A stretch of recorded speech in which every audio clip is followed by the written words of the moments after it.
Ok. Solamente para recordarles que al final de la clase anterior habíamos indicado, ¿no?, que un diseño compuesto central va a constar del diseño factorial 2 a la k clásico, que correspondería a este rectángulo cuadrado, los puntos de los vértices, ¿no? Pero además tiene puntos centrales que pueden tener varias réplicas y los puntos axiales, ¿no?, que uno se va hacia la izquierda, otro hacia la derecha, otro hacia arriba y otro hacia abajo. Cuando es un diseño de dos factores, entonces tenemos todos estos puntos y al cumplir con la característica de ser rotable, significa que la distancia desde cada punto hasta el centro es la misma, ¿no? Y para ello se utiliza un valor de alfa aquí, que va a ser de 1.414, el cual es aproximadamente el mismo que corresponde a la raíz de 2, ¿no? Entonces, con eso se logra que haya equidistancia y la rotabilidad. Y si fuera un diseño de tres factores, va a tener los mismos principios, ¿no es cierto? Tendríamos como base un diseño factorial de tres factores, ¿no es cierto? Es decir, un cubo. Los 8 puntos que están en este cubo serían los que corresponden al diseño 2 al cubo. Pero adicional a ellos vamos a tener puntos centrales, como algunas réplicas en general, más los puntos axiales que sobrepasan hacia arriba, hacia abajo, hacia la izquierda, hacia la derecha, hacia adelante y hacia atrás de esta figura, ¿no? Y estos, en cambio, van a tener un valor de 1.68, el valor de alfa, ¿no? Que recordemos es un código. Y bueno, acá teníamos una tabla de datos ya correspondientes al ejemplo. Entonces podemos ver en las primeras dos columnas los factores con sus valores reales, un factor A y un factor B. Acá tenemos el valor bajo y el valor alto, el nivel bajo y el nivel alto. A pesar de que no es el más bajo de todos ni el más alto de todos, porque luego sabemos que los puntos axiales ya sobrepasan hacia los lados, ¿no? Y entonces también tendríamos los puntos centrales, ¿no?, que en este caso corresponde al valor de 85 para este factor. Luego el otro factor B tiene como nivel bajo 15, como nivel alto 25. El punto central va a ser 20 y el punto axial hacia abajo 12.9, el punto axial hacia arriba 27.1. Estos serían los valores reales. Acá tenemos en cambio los códigos. Entonces notemos los códigos que ya conocíamos de -1 y +1 para el nivel bajo y el nivel alto, el 0 para el punto central y adicionalmente tenemos los puntos axiales, ¿no? De -1.414 hacia cada lado, ¿ya? Y acá tenemos la respuesta que se ha medido, que es una sola variable de respuesta, pero con dos réplicas, ¿no? Por eso tenemos dos columnas de valores. Entonces, a continuación en la presentación se indica, ¿no?, más o menos casi paso por paso cómo hacerlo. Creo que habíamos llegado más o menos hasta acá. Pero en todo caso vamos a tratar de hacerlo rápidamente para demostrarlo, ¿no? Estado Graphics.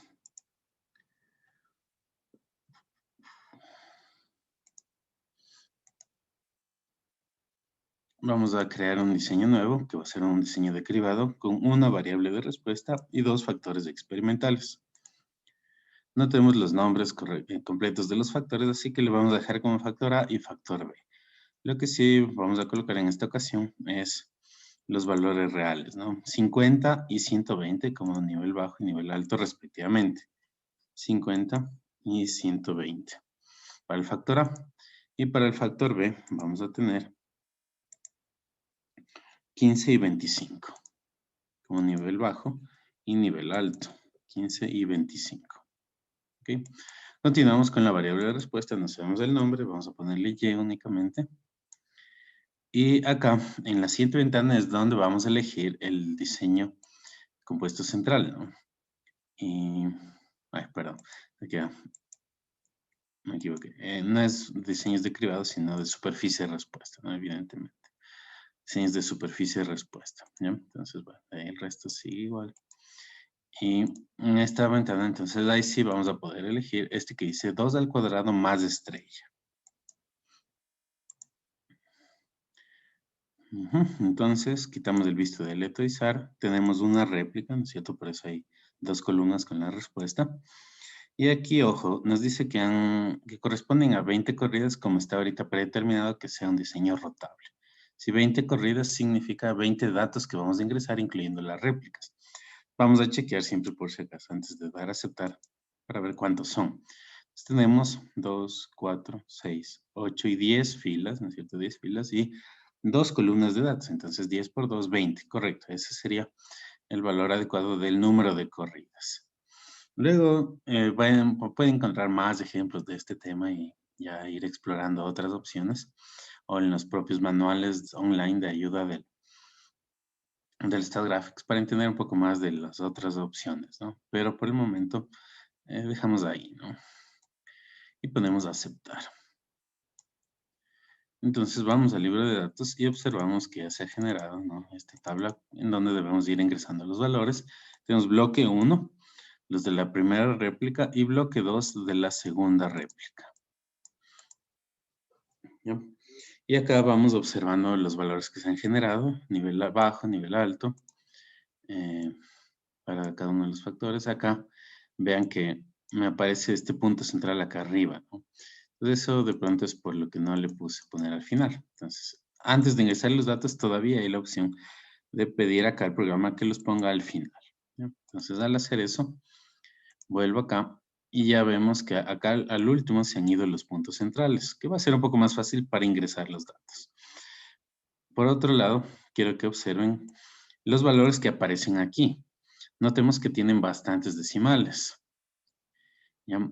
Y ya en la práctica siempre tendrá que verse si se puede llegar a esos valores o lo más probable es que se tenga que redondearlos un poco, ¿sí? Porque va a ser complicado que un equipo, por ejemplo, nos permita poner un valor con tantos decimales, ¿no? Entonces se le puede redondear lo más cercano que se pueda. Justamente en la tabla de datos, miren que aquí aparece 35.5 y 134.5. Para el un caso, en el otro 12.9, 27.1.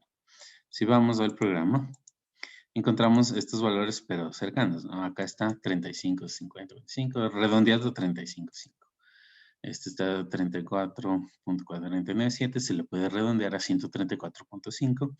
Y así mismo los de acá, ¿no? 12.9, 27.1. Para la práctica, ¿no? Y bueno, entonces ahora lo que vamos a hacer es ya ingresar nuestros resultados, nuestros datos, ¿no? De la tabla, que son los que están por acá. Chequeamos siempre que el orden sea el mismo en el que vamos a ir ingresando. Entonces tenemos el tratamiento A, el tratamiento B, así, ¿no? Etcétera. Bueno, este es el -1, el A, el B, el AB, así sucesivamente. Están en el mismo orden, ¿no? Por lo tanto, podríamos ir ingresando ya los datos. 7.52, 12.37, 13.55, 16.48, 8.63, 14.22, 7.90, 16.49, 15.73, 16.30. Y la segunda columna, 8.12, 11.84, 12.35, 15.32, 9.44, 12.57, 7.33, 17.4, 17 cerrados y 16.30. Bueno, una vez hecho eso, entonces vamos a proceder ya con el análisis. De la forma ya conocida. Aquí no cambia con respecto a lo anterior, la forma de hacerlo, ¿no? Pero ya la interpretación es la que vamos a ver cómo es para este tipo de diseños experimentales que, recuerden, hemos dicho, se aplican ya en las últimas etapas de una investigación, cuando ya se tiene una buena idea de en dónde se encuentra el punto óptimo. Pedimos todos los gráficos y tablas y vamos a irlo analizando. De la forma ya conocida, primero vemos el ANOVA. acá podemos distinguir qué efectos, qué factores o fuentes de variación tienen efecto significativo y cuáles no. Podemos notar que el factor A y el factor B tienen un efecto lineal significativo, pero también tienen un efecto cuadrático significativo. Esto puede sonar un poco extraño, ¿no? ¿Cómo es que lineal y cuadrático es significativo? Pero ya vamos a ver luego en los gráficos para entender un poco mejor. Significa que estamos observando prácticamente la parte lineal de una curva, pero que sí hay una curva, no si hay una curvatura. Es decir, que no es solamente una línea recta en todo el rango de operación, sino que llega a un punto en el que ya se alcanza un punto máximo, un punto mínimo o una parte asintótica. La interacción no es significativa, como se puede ver acá, y los bloques tampoco, ¿no? O sea, el bloque, en este caso asociado con la réplica, tampoco tiene efecto significativo. Abajo vemos el cuadrado ajustado por los grados de libertad, que es un valor bastante bueno, ¿no? 93.76. Podríamos ver qué pasa de una vez, ¿cierto? En este análisis, ignorando el número de bloque. Bueno, en realidad este no va a influir mayormente, pero aumenta un poquito, ¿no? Como ven acá, el R cuadrado. Bien. Está mejor, ¿no? Y luego podremos ver qué pasa si le excluimos también la interacción, pero por el momento, como está bastante bien, de pronto no nos hace falta. Y vamos a ir, bueno, el diagrama de Pareto ya sabemos, nos indica estas barras, de acuerdo con el color, si la relación es directa o inversamente proporcional, y en qué orden está la influencia.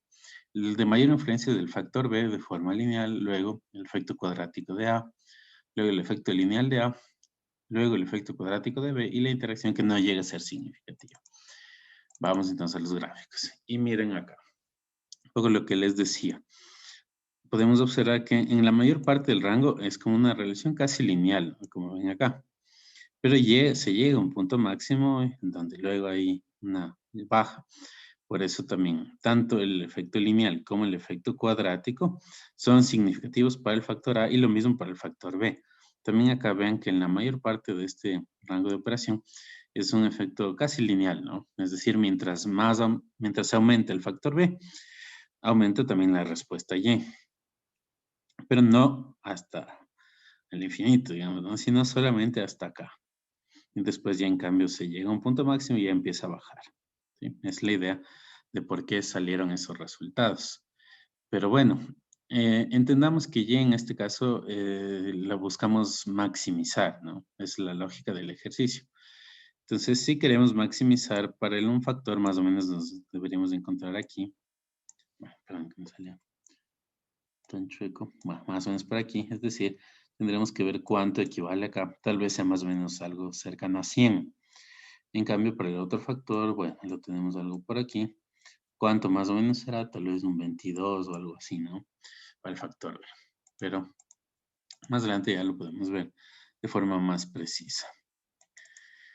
Vamos al gráfico de interacción. Podemos observar que estas líneas son casi paralelas, ¿no? Por el hecho de que la interacción no era significativa. Es decir, no se alejan, ni se acercan, ni se cruzan.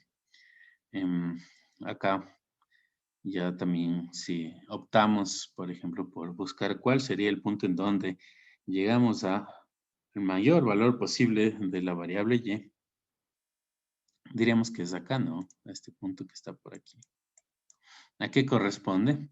Fijémonos que esta línea de acá corresponde al factor B en su nivel de 25. Y si proyectáramos acá abajo, más o menos, está también, como dijimos, alrededor de 100, ¿no? Alrededor de 100. Entonces, parecería ser que es algo menos de 25 por ahí y algo menos de 100, la combinación que maximiza Y.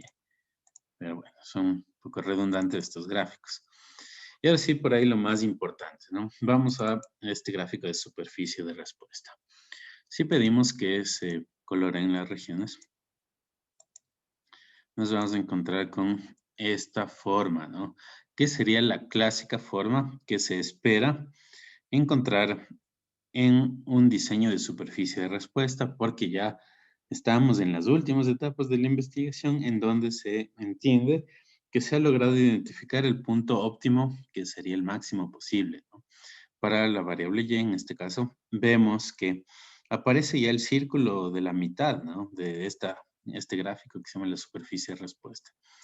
Este círculo de color azul muestra el máximo valor que se podría alcanzar, que bueno, es un rango de 16 a 18, pero luego de ello ya no viene nada más, ya no se puede seguir subiendo, sea por características técnicas, metodológicas, operacionales, pero ya no hay como más subir de ese valor. Tal vez, por ejemplo, pensemos que fuera la recuperación de la proteína de algún producto, ¿no es cierto? Entonces, si como máximo hay 18 de proteína, por más que optimicemos las condiciones de operación, no vamos a poder recuperar 20%, porque es más de lo que existe en el producto, ¿no? En el material. Entonces, acá encontraríamos ese punto máximo. Entonces, tiene esta superficie de respuesta justamente la forma como más o menos de un paracaídas, ¿verdad? Abierto, ¿no? Donde se logra visualizar el punto máximo posible. Y esto se va también a observar acá en el gráfico de contornos, que es la proyección. Miremos que se logra observar aquí en la parte central ya el círculo más pequeño y alrededor de él van habiendo unos círculos más grandes. Y mientras más se aleje el valor de este punto central, menor va a ir, o sea, menor va a ser su valor final, ¿no? Mientras más alejado esté de este punto, menor va a ser el valor de Y. Como vemos, ¿no? Aquí está como más o menos en 16, acá estaría 18, 14, 12, 10. O si lo pintamos, que normalmente me parece más adecuado con la realidad, ya con rangos, ¿no es cierto? Dentro de esta región de color azul tendríamos un valor de 16 a 18. Luego ya en esta región más o menos color crema, 14 a 16. Este color de oliva, 12 a 14 y así, ¿no? Mientras más nos vayamos alejando prácticamente en cualquier dirección, ¿no?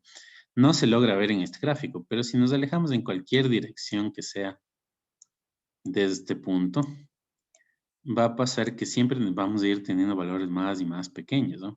Eso tiene que ver con el hecho de que sea también un diseño rotable, que nos ayuda justamente en este sentido, en que se logre ver más o menos de forma similar hacia cualquiera de las direcciones. Por lo tanto, son círculos o figuras circulares las que se observan acá, ¿no?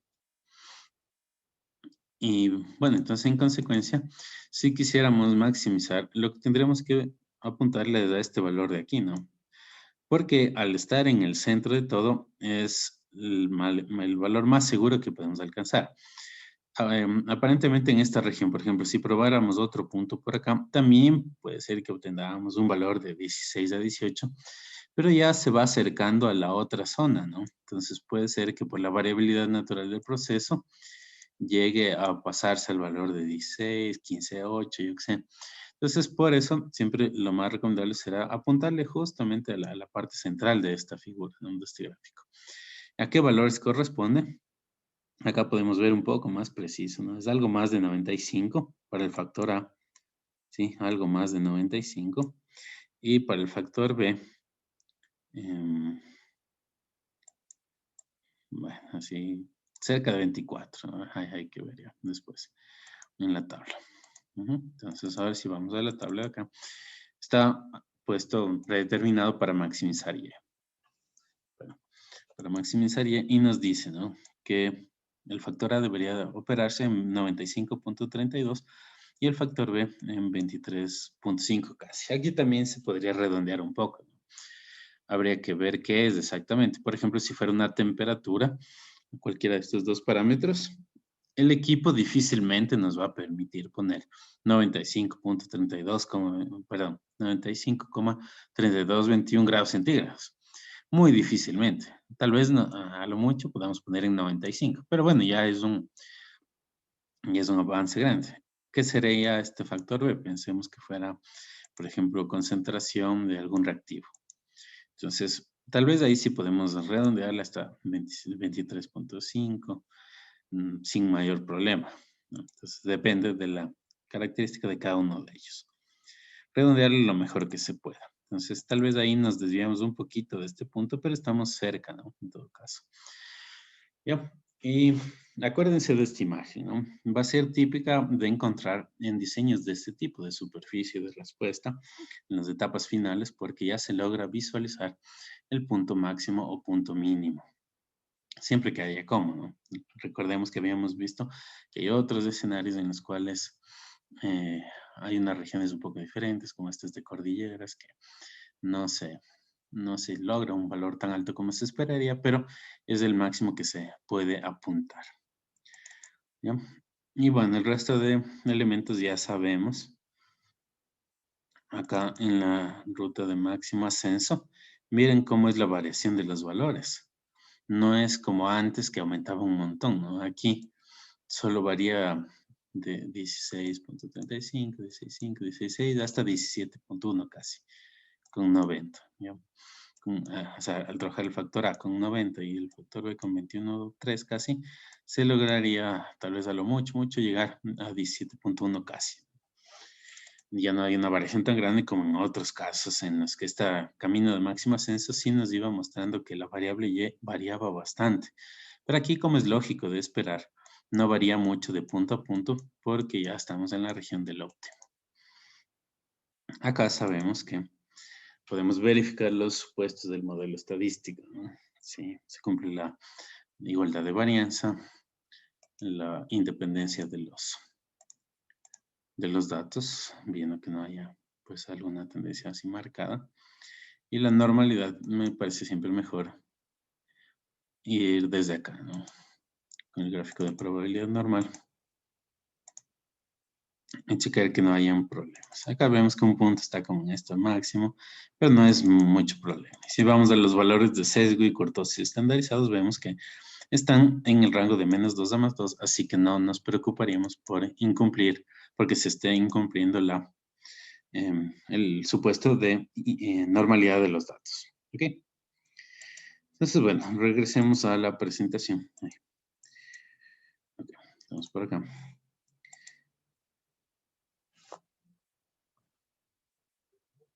Y hay capturas de pantalla que van mostrando cómo es el proceso. Acá está, en el ejemplo de la diapositiva, está puesto con los códigos, ¿no? En vez de cambiar los valores reales, está puesto con los códigos, pero en este caso va a ser parecido los resultados que se obtengan en cuanto a qué factores tienen efecto significativo y cuáles no. Sí, miren, acá está codificado, luego habría que ingresar ya las respuestas. Pero lo demás es similar, ¿no? En estos gráficos, miren que ahora sí están con los valores reales, ¿no?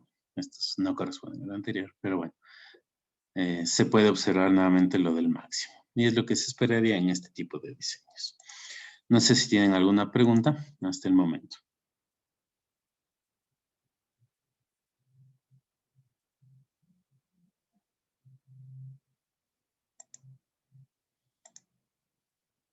Bueno, avancemos entonces.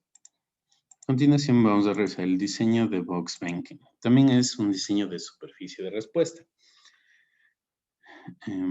Así que las primeras diapositivas un poco tienen que ver con esa temática, ¿no? Es decir, aquellos diseños que ya se usan en las etapas finales de una investigación cuando se quiere llegar a los óptimos, ojalá, ¿no?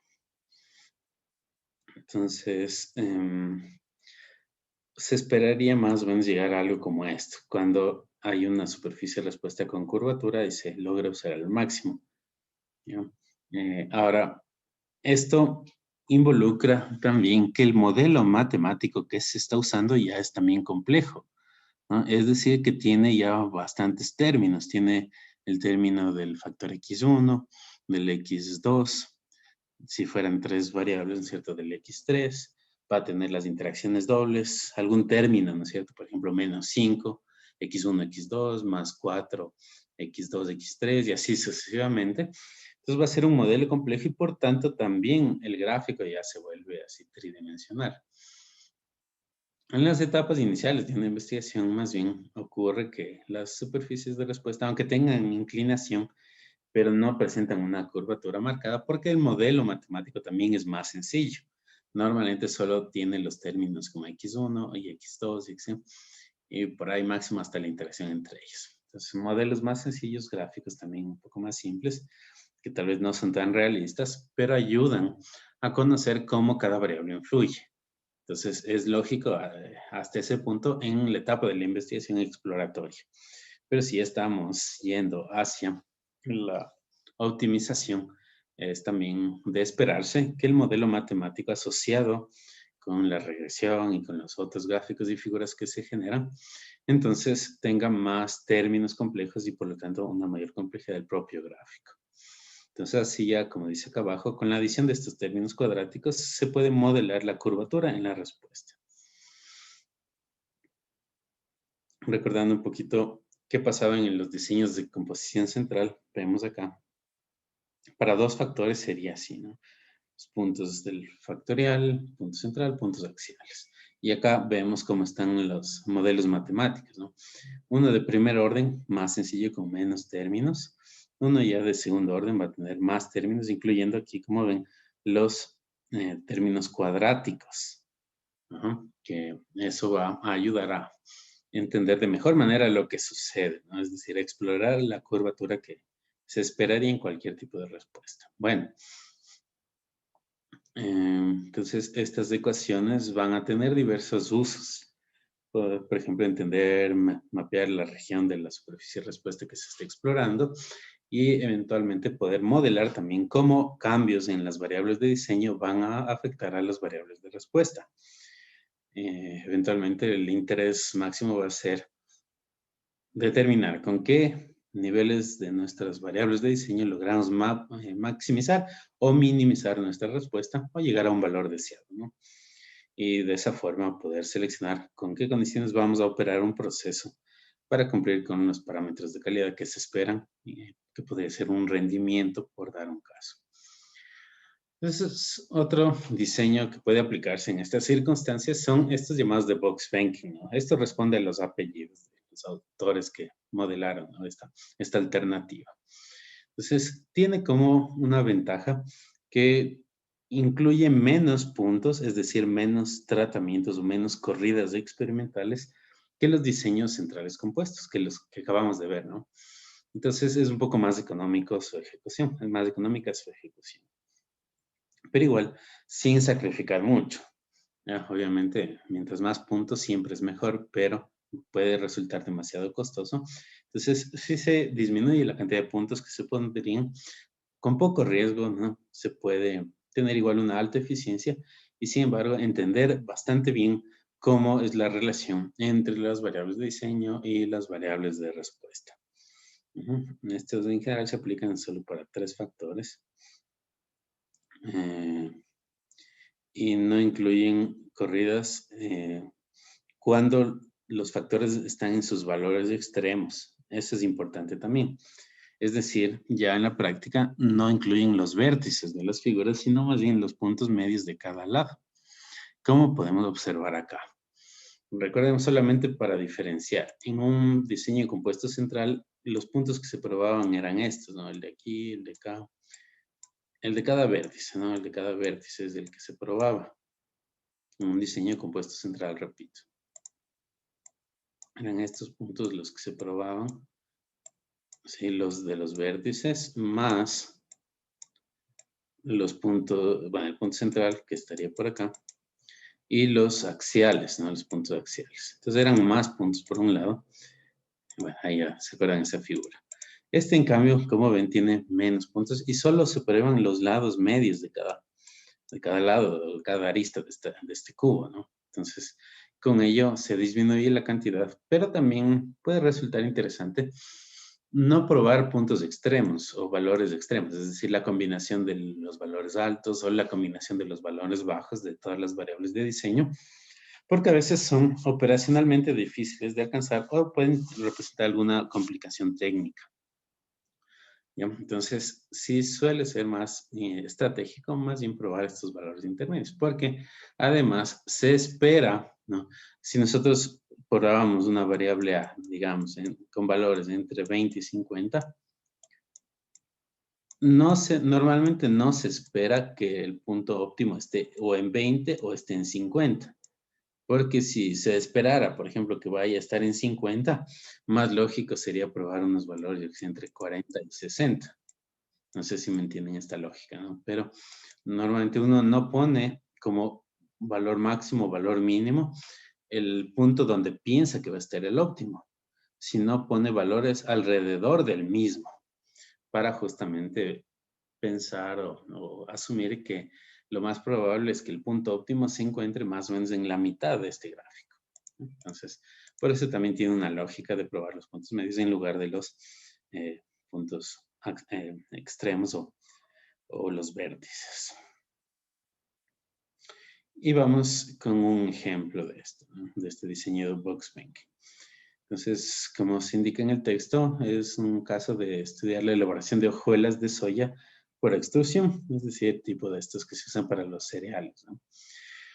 Ahí se muestra un diseño box banking con 3 factores y 3 niveles en cada factor. Es decir, un nivel bajo, un nivel alto y un nivel intermedio con los mismos códigos de antes, ¿no? Un factor es la temperatura, superior a 120, 145, 170. El contenido de humedad 25, 35 y 45 y la velocidad del tornillo 800, 900 o 1000 RPM, ¿no? Es una extrusión. Y bueno, esos son los niveles. Acá se muestra en cambio ya el diseño. Entonces aquí deberíamos tener la capacidad de pasar de lo que estamos observando acá a cómo sería ya el diseño gráficamente, ¿no? Entonces ya sabemos, tendríamos que hablar de un cubo. Perdonen que quede así medio chiquito, pero para que se vea algo más claro.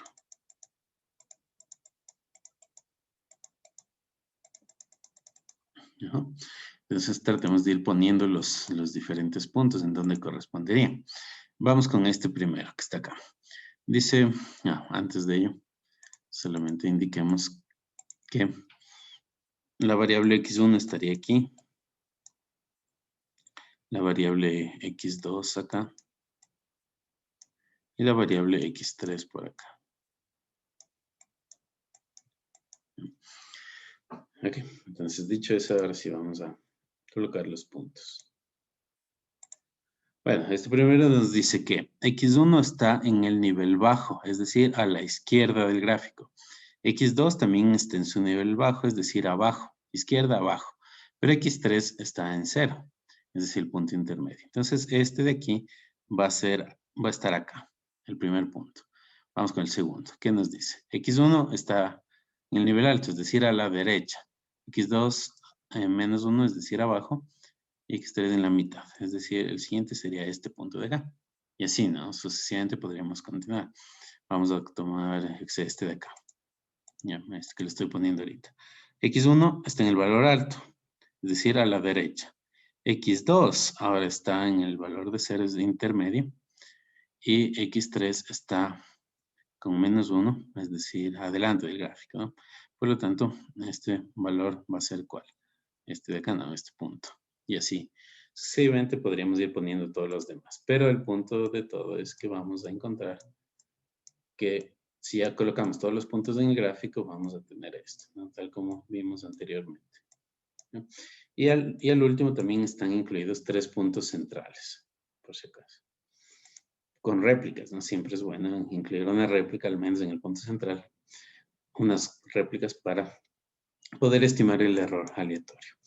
Entonces vamos a proceder con el diseño de este experimento en el StatGraphics.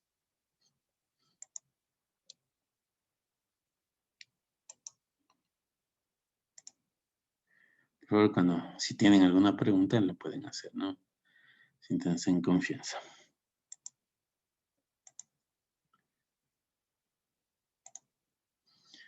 Igual, elegimos la clase del diseño de superficie de respuesta.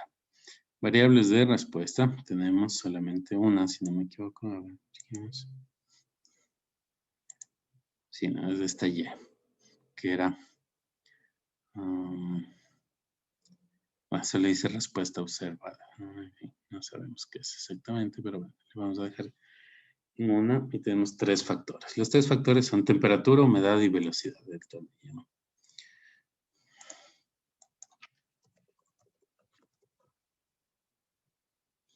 Y asimismo podríamos poner en lugar de los códigos los valores reales. ¿Ya? Y entonces tenemos 120 y 170. Para el factor B, que es humedad, tenemos 25 y 45. Y para el factor C, que es velocidad, tenemos 800 y 1000.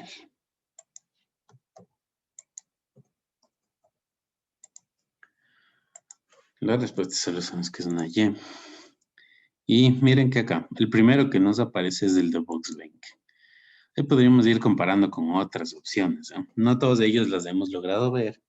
Ya con el tiempo ustedes si llegan al momento, algún momento a requerirlas, pueden usar los otros, ¿no? Pero bueno, acá vemos que el diseño de Boxbanking justamente es el que involucra menos corridas de todos los que se muestran ahí, con excepción de un diseño fraccionado, evidentemente, que es el de acá abajo, ¿no? Este es un diseño fraccionado. Pero los demás tienen siempre más corridas que el de Boxbanking. Entonces, esa es una de sus ventajas, el hecho de poder permitir hacer menos corridas experimentales y por lo tanto tener algún tipo de ahorro. Bueno, elegimos el de Boxbanking, aceptar.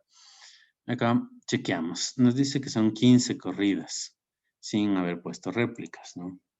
Vamos a checar cuántos datos son los que tenemos que ingresar. Entonces, 2, 4, 6, 8, 10, 12, 15. Correcto, son 15. Puntos centrales son 3 y aquí dice originalmente espaciada y le vamos a poner al final para que coincida con nuestra tabla de datos. Ponemos aceptar y entonces ya nos aparece esto en donde vamos a poder ingresar nuestros resultados, nuestros datos.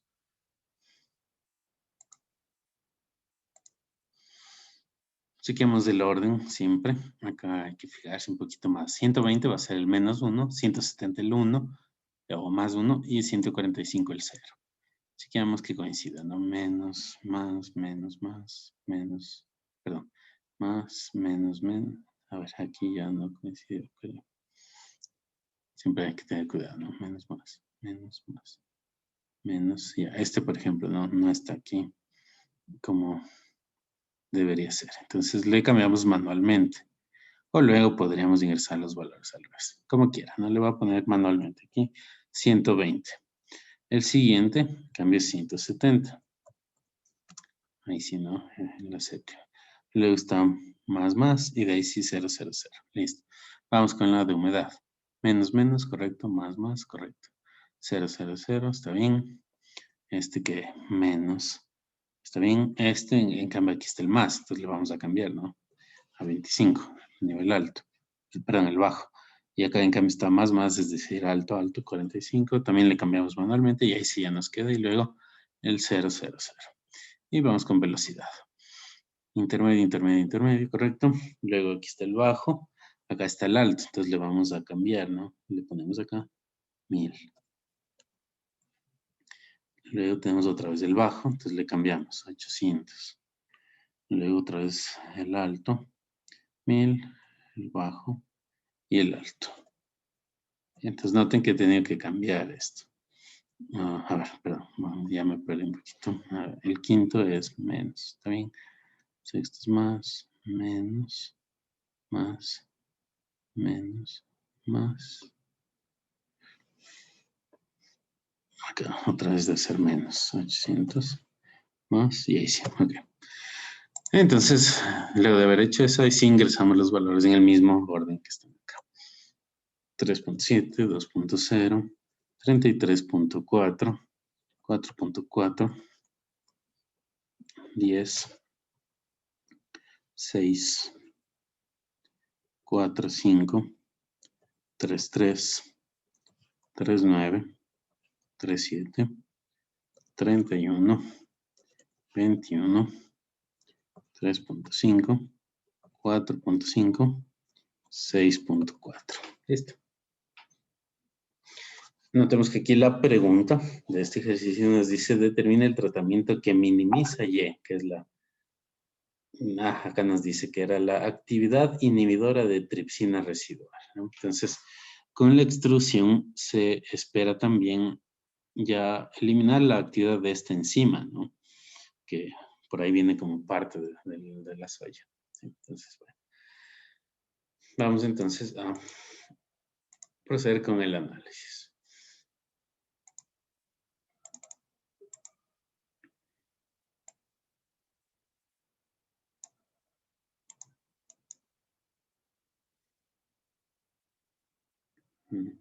Bueno,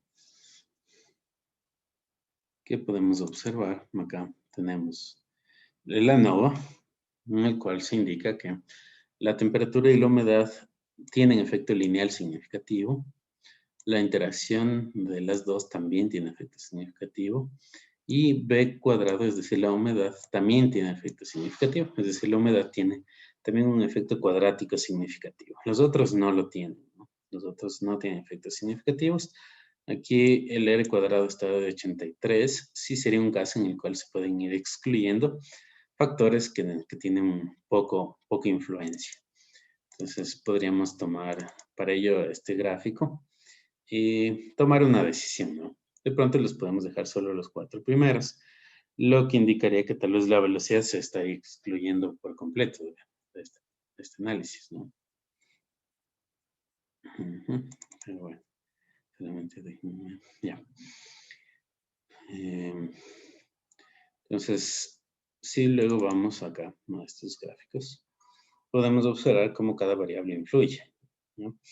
Acá vemos que la temperatura va a convenir usar la temperatura más alta si se quiere minimizar Y, lo cual tiene su lógica, ¿no? Recordemos que las enzimas normalmente se denaturan o desnaturalizan con una elevada temperatura. Entonces, tendría su lógica. La humedad parecería ser también que una humedad baja es más conveniente. Y claro, también tiene algún nivel de lógica, ¿no? También como por secado pueden verse afectada la actividad de alguna enzima, ¿no? Si está seca, no, normalmente no actúa. Y en cuanto a velocidad, es una influencia mucho más pequeña que las otras, ¿no? Miren cómo varía la humedad, más o menos desde 2, algo así, hasta 22. La temperatura va desde un 8 más o menos hasta un 0 casi. Y en cambio la velocidad solo varía como entre 10 y 6 más o menos, ¿no? Entonces es una menor influencia. Pero en todo caso, se sabe que aparentemente una mayor velocidad podría resultar algo mejor, aunque tenga poca influencia. Bueno, las interacciones se observan acá. La mayor interacción está entre A y B, ¿no? Como ven, acá está muy lejos y acá está cerca. Como lo leemos de esto, recordemos, el factor A es el que aparece, el primero de estas dos letras es el que aparece acá, en el eje X. Es decir, 120 para A sería lo que vemos al lado izquierdo y 170 para A lo que vemos al lado derecho. En cambio, estas dos líneas corresponden al factor B. Sería en su nivel bajo y en su nivel alto. De donde podemos concluir, ¿no?, que lo más conveniente es trabajar con el nivel bajo de A y el nivel bajo de B también. Ahí estamos alcanzando este punto de acá, que sería lo más bajo posible. Pero, en fin, ya saben, poco cada uno de estos gráficos, estas interacciones ya son bastante menos importantes, ¿no? Son casi paralelas estas líneas. Y estas a pesar de que se cruzan, pero tampoco representan como una diferencia demasiado grande, ¿no? En fin. Si luego vamos acá a la respuesta, a la optimización de respuesta, está puesto maximizar. Pero en realidad lo que nos interesa es minimizar. Eso decía el ejercicio. Acá notemos que llega a aparecer un valor negativo de menos 1.81. Eso es porque se utiliza el modelo matemático que está acá, ¿no? Esta ecuación grande que aparece aquí, ustedes, se usa para hacer ese cálculo. Entonces, puede tener algún nivel de precisión, ¿cierto? Que haga, que pueda llegar a valores negativos, pero luego debemos interpretar ya si es que tiene sentido eso o no. Y hablando de una actividad residual enzimática, no tendría sentido que llegue a valores negativos, pero asumiríamos entonces que llega a cero, es decir, que se anula totalmente esa actividad residual de la tripsina, ¿no? Y bueno, luego podemos ir al gráfico que observamos por acá, y entonces visualizar en dónde se encuentra ese punto. Miren que aparece acá, ¿no? Por si acaso le vamos a agrandar un poquito.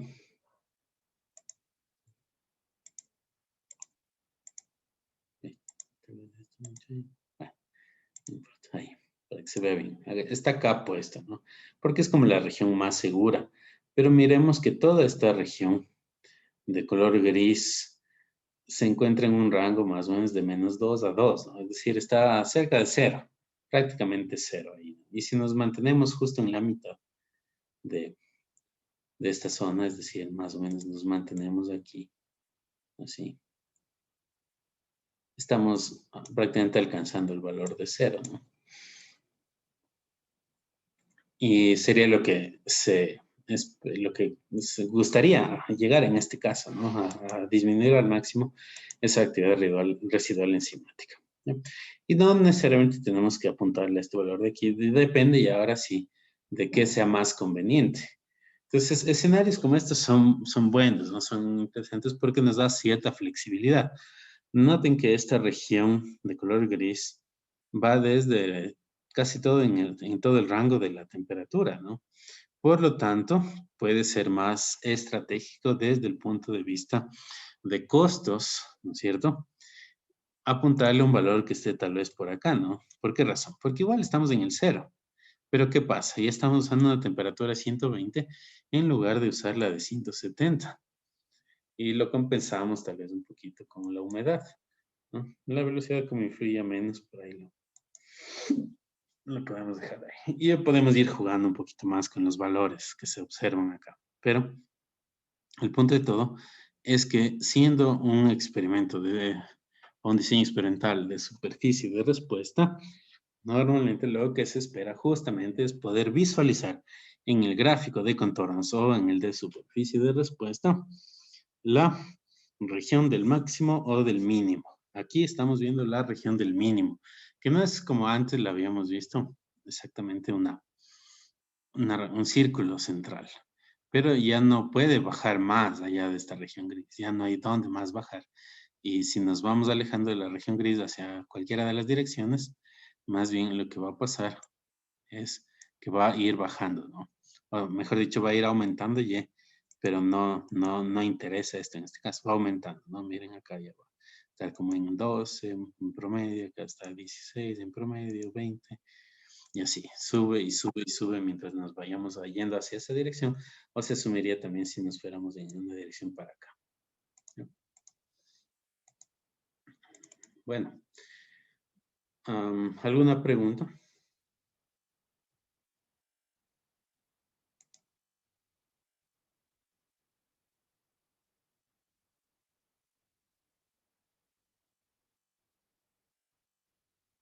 Bueno, la próxima clase vamos a empezar con una prueba de estos diseños de superficie de respuesta, ¿no? Es decir, de los que hemos visto, diseño compuesto central o diseño de Box-Benck.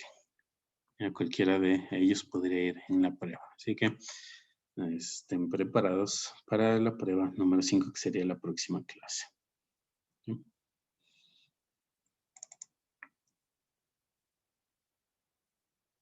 Y les colocaré en el aula virtual también un ejercicio de repaso, por ahí a manera de actividad de autoevaluación, ¿sí? Un ejercicio de repaso de estos diseños de superficie de respuesta, tales como más factores para que vean cómo se aplica. Bueno, que no hay preguntas, vamos a continuar con el siguiente tema que nos corresponde revisar. Esto ya no iría en la prueba que viene, sino en la última prueba, en la prueba número 6, los diseños de mezclas, que son unos diseños relativamente novedosos. O sea, bueno, ya se los conoce desde hace varias décadas, pero relativamente novedosos, me refiero comparado con los otros. Entonces, tienen como característica justamente que estudian cómo la proporción de los ingredientes influye sobre las características de calidad del producto, que sería la mezcla de los ingredientes. Es decir, es un tipo de diseño experimental y factorial, también muy comúnmente tiene alguna cercanía con los diseños de superficie-respuesta, porque se puede poner pocos puntos en etapas exploratorias, pero muchos puntos en etapas ya finales de una investigación, y llegar a ver dónde estaría el punto óptimo, inclusive en algunos casos, ¿no? Pero bueno, la característica principal es que trata con mezclas. Como objetivos de esta presentación tenemos conocer las características generales de estos diseños, cuáles son los tipos de diseños con mezclas más usuales y comprender algo importante, ¿no? Los gráficos de trazas y los de contornos, que son los que más se usan para interpretar los resultados.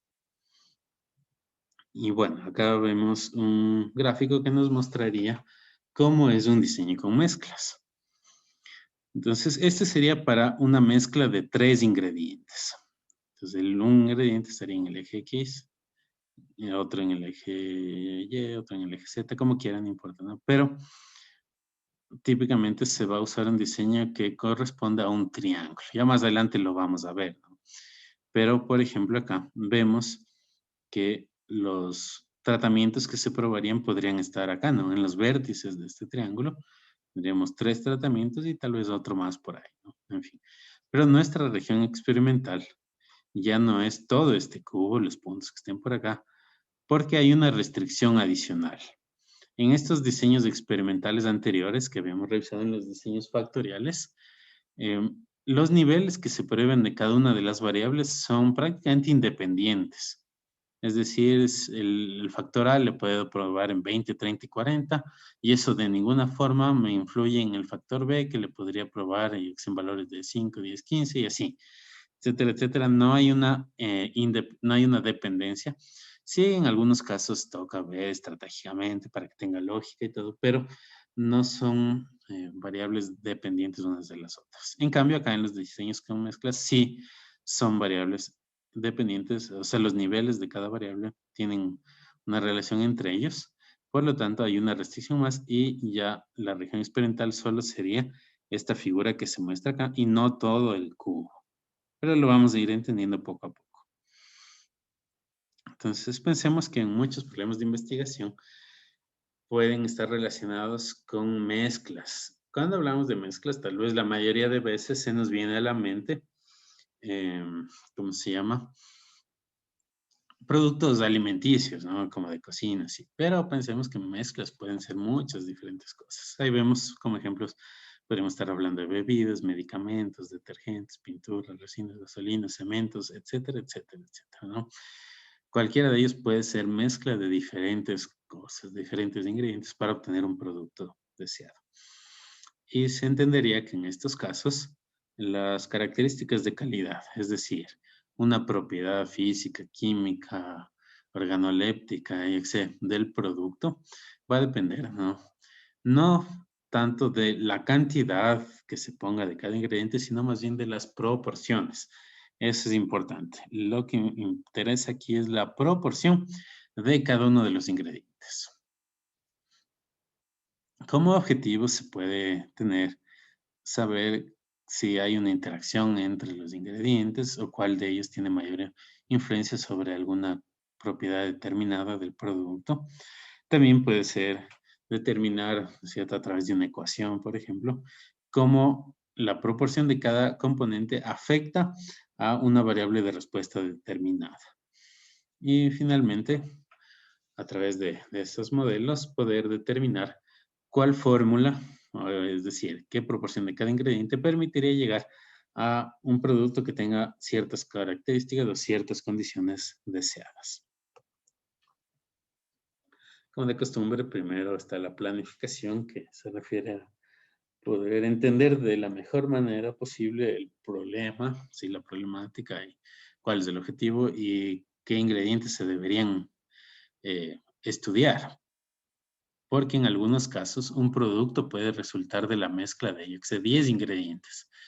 Pero probar en un experimento los 10 ingredientes sería algo muy, muy, muy complejo, prácticamente imposible de entender. Entonces, ahí habrá que elegir cuáles son los ingredientes que van a tener más influencia sobre la propiedad que se desee mejorar. Ajá. Pensemos entonces, por dar un caso, si nos interesara mejorar el sabor de un producto, los ingredientes que deberíamos cambiar o modificar son aquellos que tengan que ver con el sabor. ¿Y cuáles son los ingredientes? Esos ingredientes, ¿no? Por ejemplo, edulcorantes. Evidentemente, un edulcorante modifica el sabor porque actúa sobre el dulzor de un producto. Entonces, es evidente que sería uno de los ingredientes que debería estudiarse. ¿Ya? Pero hay otros ingredientes que tal vez son preservantes, digámoslo así. Bueno, no sé, no quiero dar un ejemplo que sea absurdo, pero yo que sé, la cantidad de agua tal vez, o de algún espesante, se entendería que tienen menor influencia sobre esa característica. Entonces no sería tan lógico, tan estratégico estudiar su influencia. Bueno, esos no son tanto temas relacionados con el diseño experimental como tal, sino más bien con la técnica, con la lógica de cada proceso. Finalmente vamos a elegir Q componentes, pueden ser 2, 3, 4 tal vez, que se van a probar en las experimentaciones. Como habíamos anticipado, este diseño tiene como particularidad que los niveles de cada factor o componente no son independientes, porque deben satisfacer los dos criterios que se dan abajo, ¿no? Uno de ellos es que la suma de cada una de las proporciones de cada ingrediente, ¿sí? Debe estar entre 0 y 1, es decir, 0, 0%, 1, 100%, ¿no? Entonces, estas proporciones de cada componente sumadas entre sí deben dar el 100%, como es evidente, ¿no? Si dieran 120%, pues ya no tendría lógica, no serían proporciones, ¿no? Siempre debe estar entre 0 y 1. Pero, o sea, cada una de ellas debe estar entre esos valores y luego la sumatoria de todos deben dar como máximo el 100%. O mejor dicho, todas ellas, si todos los ingredientes se suman, todas sus proporciones debe dar el 100%, ¿no? Entonces, cada proporción debe estar entre 0 y 1 y la suma de todas las proporciones dar el 100%, ¿no? Esas son las condiciones adicionales que se deben cumplir. Bueno, ahora vamos a ver algunos aspectos en lo que queda de la presentación, como cuáles son los diseños más usados, cuáles son los modelos que pueden usarse, los modelos matemáticos relacionados. Esto tiene una importancia bastante alta en este tipo de diseños experimentales. Poder saber si es un modelo de primer orden, de segundo orden, un cúbico o un cúbico especial. Ya los vamos a ir explicando. Pero es algo que tiene bastante relevancia en este tipo de diseños, más que en otros que hemos visto previamente. Y luego vamos a analizar ciertas gráficas que nos ayudan a elegir el mejor tratamiento. Vamos entonces con el tema de los diseños, ¿no? Los diseños. Entonces, depende la representación gráfica que vaya a tener el diseño experimental, va a tener relación directa con el número de componentes. Y como se indica acá, estas figuras geométricas van a tener Q-1 dimensiones, siendo Q el número de componentes. Entonces, si tenemos dos componentes, la figura geométrica que representa ese diseño va a ser unidimensional, va a ser una línea únicamente. ¿Por qué razón? Entonces vamos a ir analizando este gráfico de acá. Si lo comparamos, o sea, la parte que está alrededor, ¿no? Correspondería al diseño, a un diseño factorial típico, ¿ya? Y ahí tendría, como ya sabemos, los 4 puntos, ¿no? El de acá, los vértices, ¿no? Que habíamos visto previamente, y este de acá. Pero ¿qué pasa? Dos de estos puntos no cumplen con el criterio de que la sumatoria de las proporciones sea igual a 1. Por ejemplo, este de acá. Si ambos factores están en su nivel alto, y digamos que fueran las proporciones, aquí vendría a ser como el 200%, prácticamente, ¿no? 200%. Entonces no cumpliría con ese criterio. ¿Y qué pasa acá? En cambio sería como el 0%. Si los dos estuvieran en su nivel bajo, esto sería como el 0%, entonces no cumpliría con la condición de que la suma de los componentes da igual al 100%. Entonces, solo aquellos puntos que se ubiquen sobre esta línea cumplirían la condición de que la suma de los componentes del 100%. En el un extremo tendríamos, como se muestra aquí, el x1 es 0% y el x2 es 100%. Entonces, entre comillas, no sería una mezcla, sino es una mezcla de un solo componente, digamos, ¿no? Sí, sí se puede decir.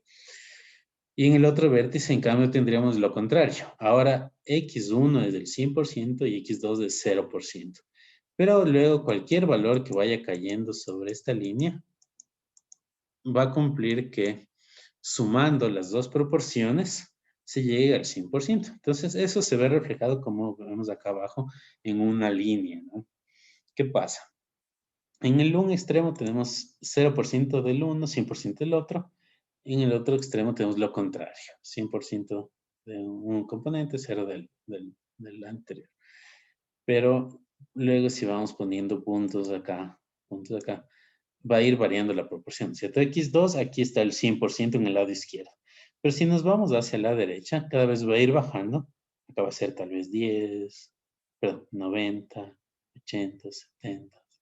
60, 50, 40, 30, 20, 10, 0. Pero mientras x2 va bajando, en cambio x1 va aumentando. Si aquí era 0% en el lado izquierdo, acá ya va a ser 10, 20, 30, 40, 50. Acá en la mitad, justo en la mitad, va a ser 50, 50 de cada componente. Y si continuamos yendo hacia la derecha, acá ya x1 va a ser 60, 70, 80, 90 y hasta que llegue a ser 100% de la mezcla. Entonces, nuestra región experimental es una línea. Todos nuestros tratamientos van a caer dentro de esa línea y solamente va a corresponder a variar las proporciones de estos dos componentes. ¿Ya? Entonces, va a ser un diseño relativamente sencillo. Ahora, los más usados, en realidad, en cuanto a diseños con mezclas, son los de 3 componentes, en cuyo caso la representación geométrica va a ser, en cambio, una figura de 2 dimensiones, un triángulo, ¿no? Que es esto que habíamos antes visto el gráfico, ¿no? La región experimental va a ser solo este plano de aquí, solo este plano de aquí, que está compuesto, si ustedes se fijan, ¿cierto?, por estas 3 rectas, ¿no? Si nos fijamos en estas 3 rectas, corresponden a los planos de un cubo, ¿no? Entonces, ¿qué va a pasar? Vamos a verlo. En esta recta de aquí, perdón, que la haga, así me queda medio chutito, pero bueno, por allá. En esta recta va a suceder que vamos a tener una mezcla binaria, es decir, de 2 componentes. ¿Cuáles 2 componentes? Los que están en esa parte, ¿no? Que sería el x1 y el x3. Entonces, acá va a ser 100% x3, acá va a ser 100% x1. Y si nos movemos sobre esta línea, va a pasar como en el caso anterior. Aquí en la mitad sería 50-50, 50x3, 50x1. Acá ya sería más de x1 que x2 y acá en cambio más de x3 que x1. Aquí más de x1 que x3 y acá x3 que x1. En esta otra línea tendríamos algo parecido, pero ¿para qué? Para x1 y x2. Entonces, en este punto de acá, igual, 100% x1, en el punto de acá, 100% x2. Aquí, 50-50. Si nos vamos hacia el lado izquierdo, hacia acá, va a ir abundando más de x2. Y en cambio, si nos vamos hacia acá, va a ir predominando x1. Y lo mismo con esta otra línea de acá. Este, en cambio, sería para x2 y para x3. Lo mismo, acá 100% x3, acá 100% x1, aquí sería mitad, mitad. Si nos vamos hacia allá, es mayor proporción de x3. Si nos vamos hacia acá, mayor proporción de x2 en cambio. Pero adicionalmente, se crea esta región intermedia, ¿no? Este plano, que ya sería, ahora sí, una mezcla ternaria, es decir, de 3 componentes. Cualquier punto que caiga sobre este triángulo que se observa aquí, ya va a ser una mezcla ternaria, es decir, de 3 componentes. En los lados solo son mezclas de 2 componentes, en los vértices solo es un componente, pero en los puntos dentro de esta región ya son 3 componentes. ¿Okay? Para facilitar los diseños experimentales, se trazan unas alturas, ¿no? Desde el punto de vista geométrico. Pues la altura es esta línea que va del vértice perpendicularmente al lado opuesto. Son estas tres líneas que estamos observando acá. Entonces es algo que se hace en la mayoría de casos para este tipo de diseños, para no probar cualquier punto que sea medio difícil de alcanzar. Es decir, un punto por aquí es medio raro, ¿no? Porque no sabemos tan claramente qué porcentaje tiene de cada componente.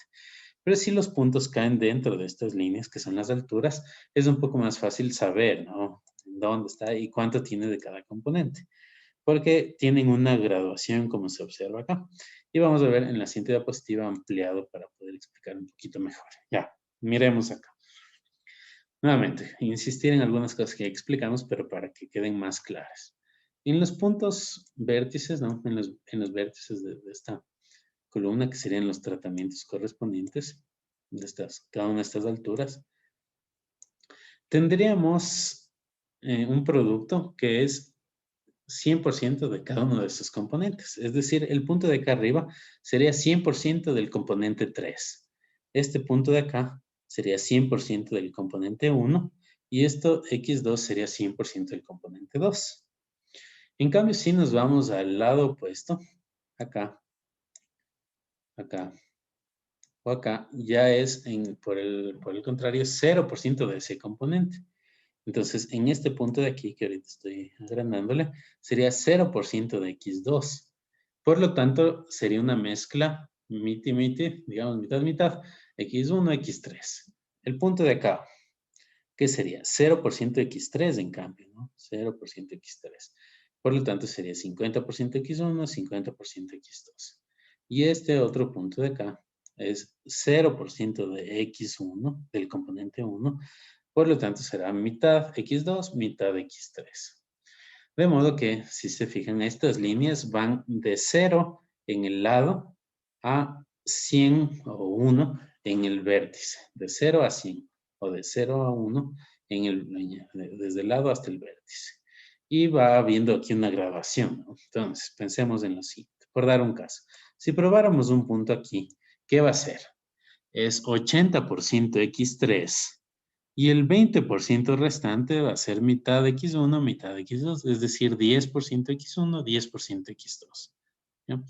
Vamos a, por ejemplo, a poner este punto que está acá. ¿Ya? ¿Qué sería este punto? ¿Quién me dice? Este que acabo de dibujar aquí. ¿Cuánto de cada componente?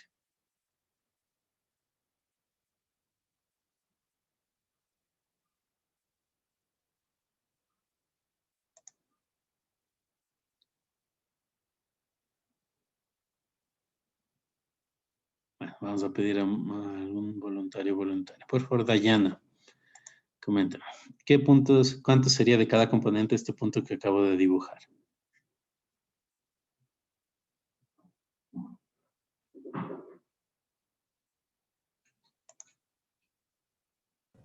Inge, ¿me escucha? Sí. Ella. ¿Me puede volver a repetir la pregunta? Mi internet se cortó un poco. Ya, este punto que estoy ahorita señalando, que le estoy agrandando aquí, va a retroceder. Ya, ¿cuánto sería de cada componente? ¿Cuánto tendría de x1, cuánto de x2, cuánto de x3? Este de aquí.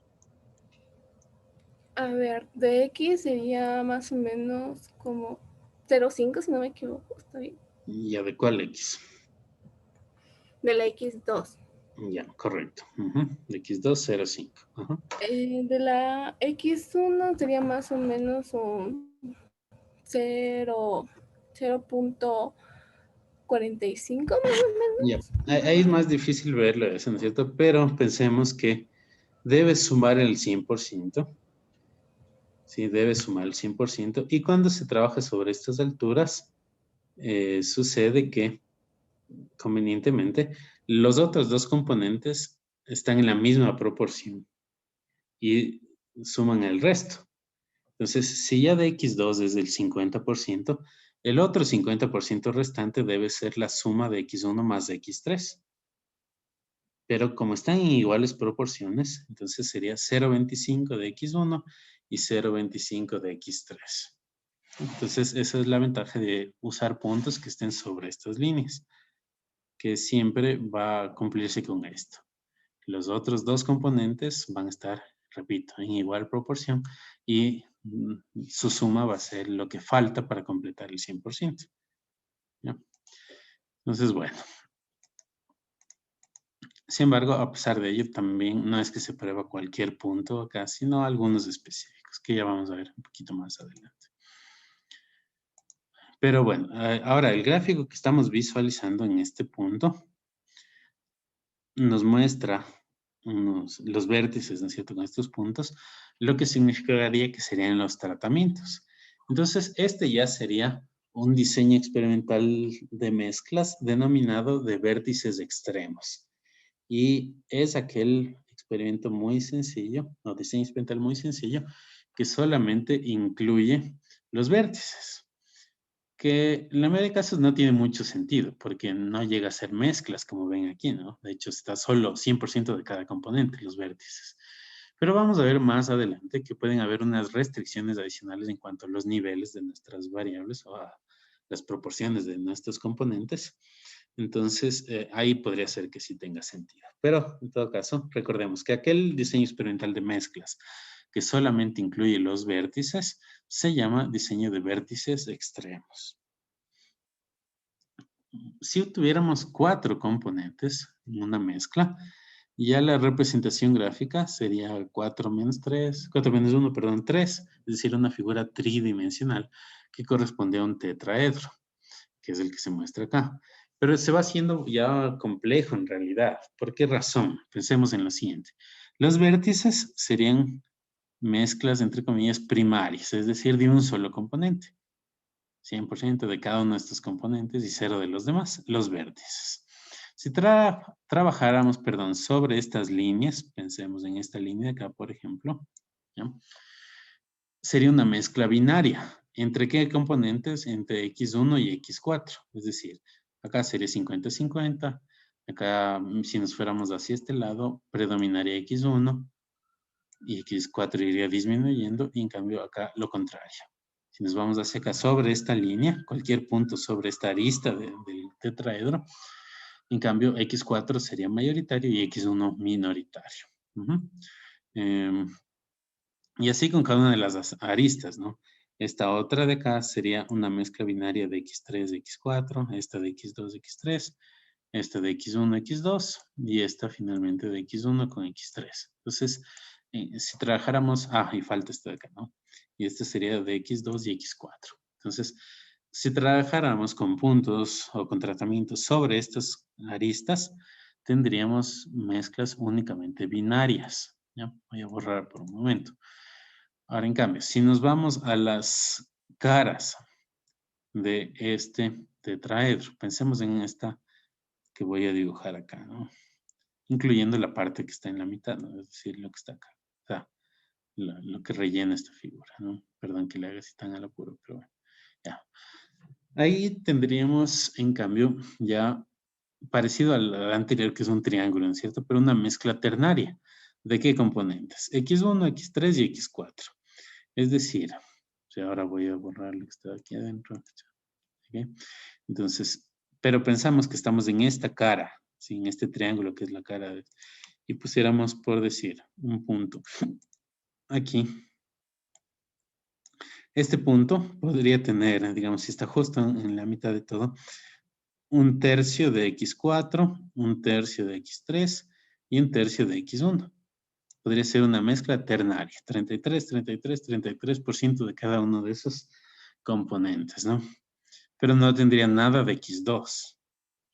Y luego, pues, podríamos hacer el mismo análisis para cada una de las caras de este tetraedro. Acá tendríamos una mezcla ternaria, la otra que tendríamos por acá, ¿cierto? Sería netamente de estos tres componentes, de X1, X2 y X3, pero nada de X4. Y así, con todas las caras podríamos hacer un análisis parecido. Entonces, para tener mezclas cuaternarias, deberían ser ya puntos que estén dentro del volumen, digamos así, de este tetraedro. ¿Ya? Entonces, solo así podríamos tener ya mezclas cuaternarias. Pero normalmente esto ya se vuelve un poco difícil de entender. Acá está esta explicación, ¿no? Los puntos interiores serían mezclas cuaternarias. Sería una mezcla cuaternaria a veces un poco más difícil de entender, de verla en el gráfico, en el espacio, entonces puede complicarse. Así que máximo 4 componentes se aceptaría en un diseño con mezclas, pero repito, lo más usual es trabajar con 3 componentes. Es decir, sería más estratégico, tal vez si pensamos que 4 componentes pueden tener influencia, uno de ellos dejarle ya fijo en el nivel que pensamos que es el más adecuado y variar los otros 3, ¿no? Porque puede ser algo más fácil de manejar. Bueno, vamos viendo otros diseños con más puntos que podrían ocuparse. Y para el caso de tener 3 componentes, que repito, es lo más usual en diseños con mezclas. Bueno, veamos entonces. Uno que se llama simplex reticular. ¿Sí? Simplex reticular sería el que se muestra acá, donde están en color rojo los puntos que representan a los tratamientos. Entonces, aparte de los vértices extremos, se incluyen los puntos centrales de cada lado, que ya son mezclas binarias. Entonces, este sería un tratamiento, un diseño experimental que incluye mezclas, entre comillas, primarias y mezclas secundarias, ¿no? O binarias, mejor dicho, no secundarias, sino binarias, que tienen 2 componentes, pero no tendría ninguna mezcla ternaria. Y los lados medios, recordemos que es 50% del que está al un lado y 50% del que está al otro lado, pero 0% del que está al frente, ¿no? Sería entonces el llamado diseño simplex reticular es este. Parecido al anterior, pero con un punto adicional que está en la mitad, que es el incentro, ¿no es cierto? El cruce de las 3 alturas, geométricamente. Este punto que está en la mitad justamente es la mezcla que tiene un tercio y un tercio de cada uno de los componentes, en total da el 100%, ¿no? Y que se denomina centroide, del centroide. Y es una mezcla ternaria, evidentemente. Este diseño bastante usado ya, más que los anteriores porque, repito, ¿no? Se espera que el punto más conveniente tal vez se encuentre no en los vértices, ¿no? Sino más bien en la parte central del gráfico, aunque pueden haber excepciones. Pero...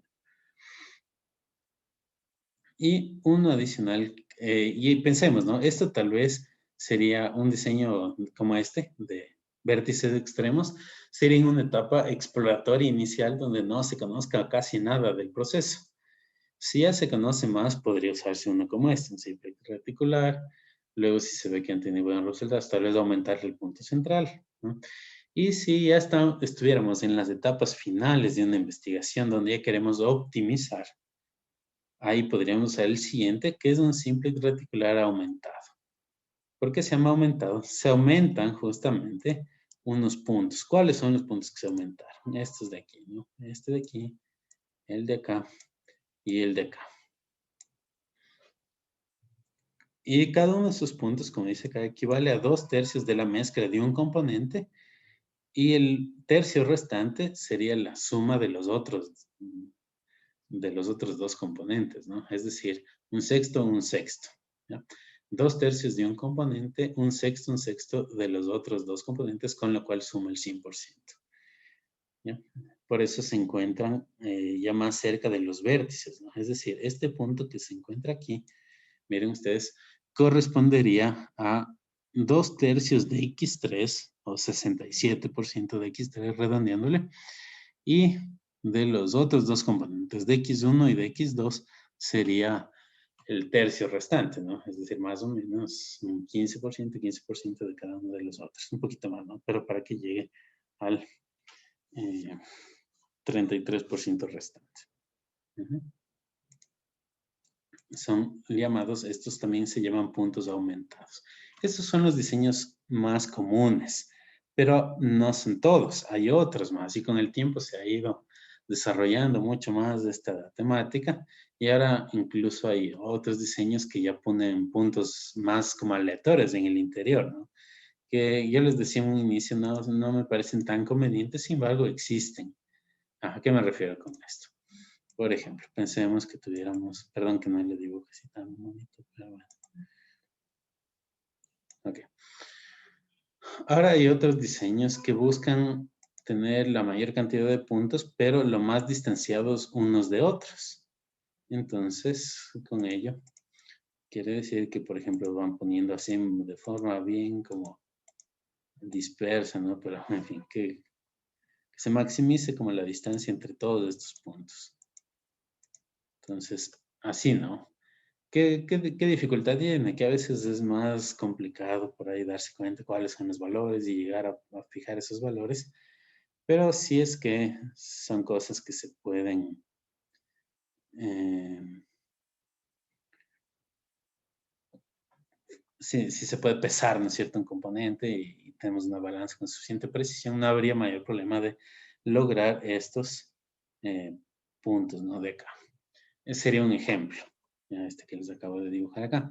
También hay otros que incluyen, en lugar de probar los puntos medios de cada lado, prueban unos puntos así como en cada tercio, ¿no? En cada tercio. ¿Sí? Entonces ya, hay todo eso para que sepan y por ahí le pone el de acá. Entonces, ¿qué ganamos con este? Un poquito parecido tal vez al de Box20, como se decía antes, ya no probamos los vértices, en los cuales es menos probable que esté el punto óptimo, sino probamos otros puntos y menos tratamientos y nos permite explorar de buena forma la región experimental. Que estos son menos comunes y hay menos ejemplos en los libros, en la literatura, pero también ya existen, ¿no? Para que sepamos. Y vamos con un ejemplo que nos ayude a entender de mejor manera lo anterior. Tendríamos una investigación en la que quieren hacer unos análogos de queso, es decir, unos quesos pero que no son de leche, y más bien utilizan materias primas vegetales. Entonces, nos habla que estos quesos tienen una fracción grasa y una fracción no grasa. Entonces, la fracción no grasa se deja fija en algún nivel y solo la fracción grasa es la que se va a estudiar con tres componentes o tres ingredientes. Una grasa butírica con X1, una grasa de soya con X2 y un aceite de soya con X3, ¿no? Son tres componentes que se mezclarían para dar como resultado pues la fracción grasa de estos análogos de queso. Como variables de respuesta se miden la dureza y la elasticidad. Acá no nos aclara cuál es el nivel que se busca de dureza o de elasticidad. Entenderíamos que tal vez es un nivel intermedio, porque no conviene que sea ni demasiado suave ni demasiado duro, y tampoco que sea totalmente quebradizo o que sea tan elástico que no se puede cortar, ¿no?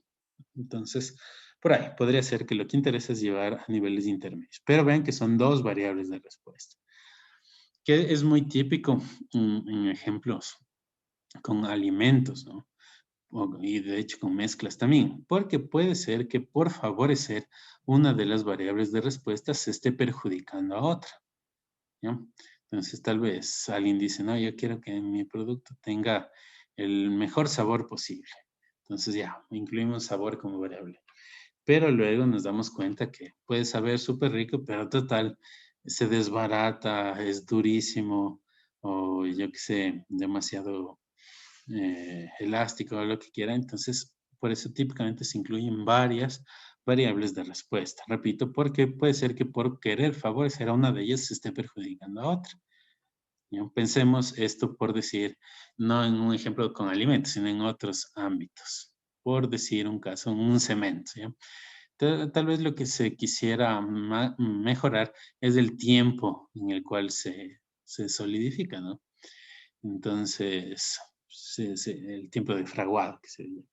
Entonces, se quiere minimizar ese tiempo.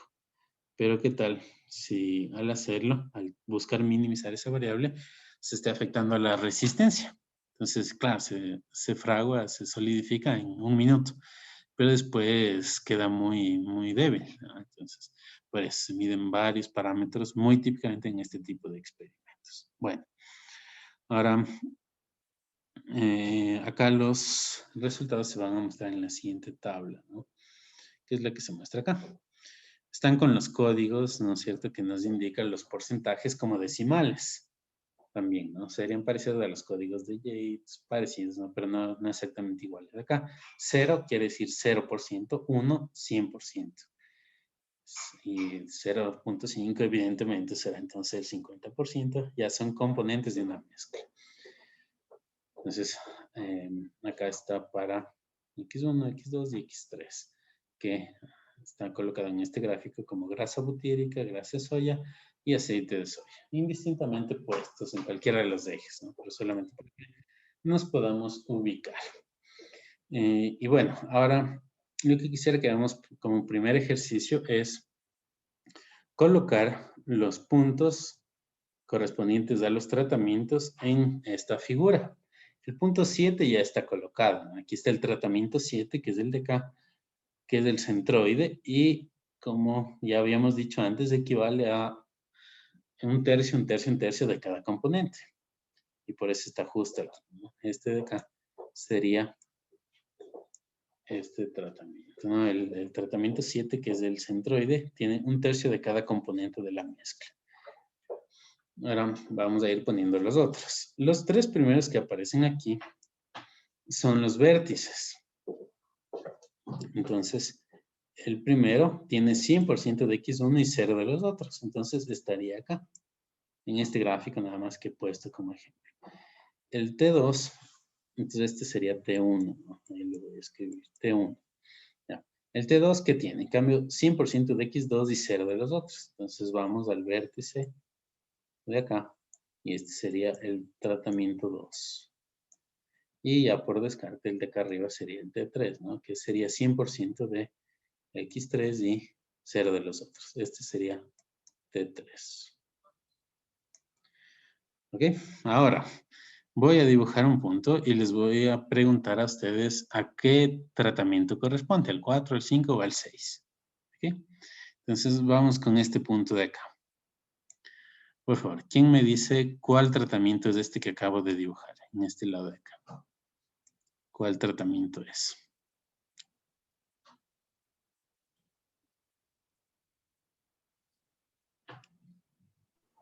T5. Es el tratamiento 5.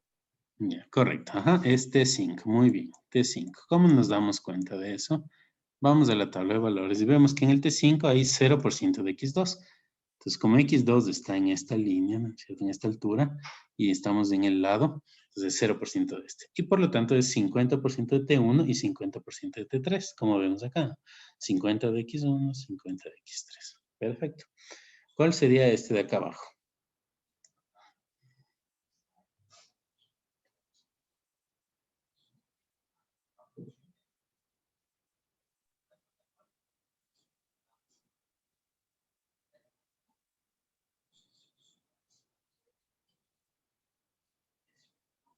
A ver, ¿cuál sería este de acá abajo?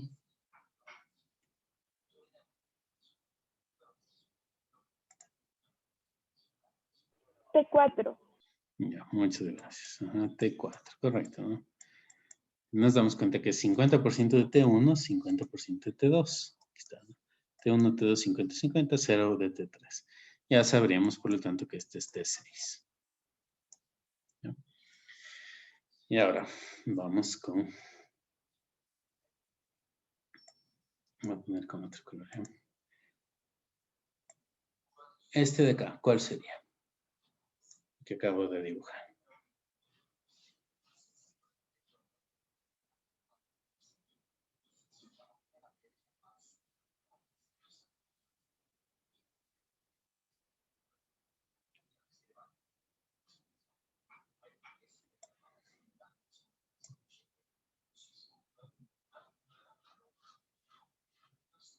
¿Alguien que me ayude? T10 Inge. El T10.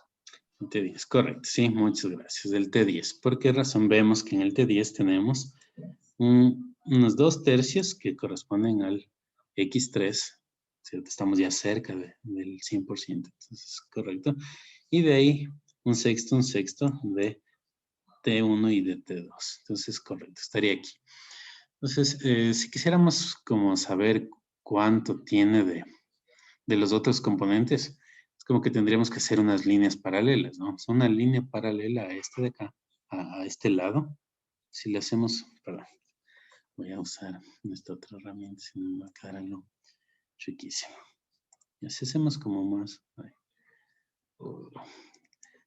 Tendría que ser, en realidad, un poquito más arriba. Lo voy a hacer.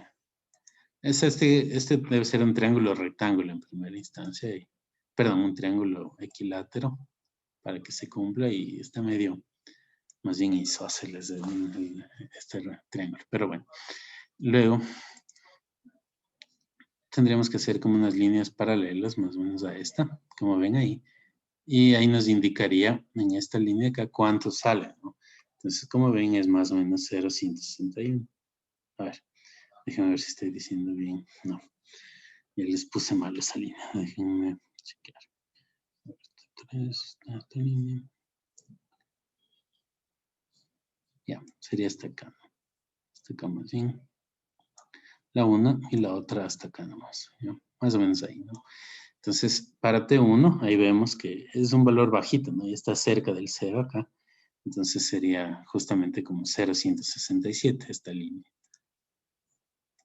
Sí, aquí sería como 0,167 del componente 1 y lo mismo acá, ¿no? 0,167 del componente 2. ¿Ya? Y así con cada uno de estos puntos, ¿no? Trazando estas líneas, así como que podríamos verlo. Pero la ventaja de trabajar en las alturas es la que ya dijimos, ¿no? Que un componente tiene el valor que se muestra en esta línea, que sería como una escala, y los otros dos, el resto, lo que falta, pero con el mismo valor, ¿no? Mitad del restante. Ya, entonces es importante ubicarse en un gráfico y saber cómo lograrlo, ¿no? Vamos a hacer, para terminar con esta clase, este ejercicio en el estado Graphics. Todavía nos falta en la presentación ver qué sucede en otros diseños con mezclas cuando hay restricciones. Estas restricciones se refieren sobre todo a que ya no vamos a variar un componente del 0 al 100% porque no tendría sentido, ¿no? Por decirle, si es un alimento que hay que mezclar, leche, frutas y azúcar, no tendría sentido que sea 100% leche, ¿no es cierto? Porque ya no es un batido, ya es leche nada más. O 100% fruta porque ya solo sería fruta. O 100% azúcar ya sería solo azúcar. Entonces, en esos casos, hay restricciones adicionales que nos dicen, yo qué sé, la leche va a variar de 20 a 40%, la fruta de 40 a 60% y el azúcar también de 10 a 30%, ¿sí, no? Entonces, es lo que veremos en la siguiente clase. Pero en este ejemplo, en cambio, sí podría ser un análogo del queso que sea 100% de alguno de esos tres componentes, según la lógica que se presenta. Bueno, entonces, perdón, vamos a la creación del diseño nuevo. Elegimos acá diseño de mezcla. Variables de respuesta tenemos 2, que era la dureza y la elasticidad, y componentes tenemos 3. Bien, a aceptar. Entonces vamos poniendo los en el mismo orden en el que se había indicado.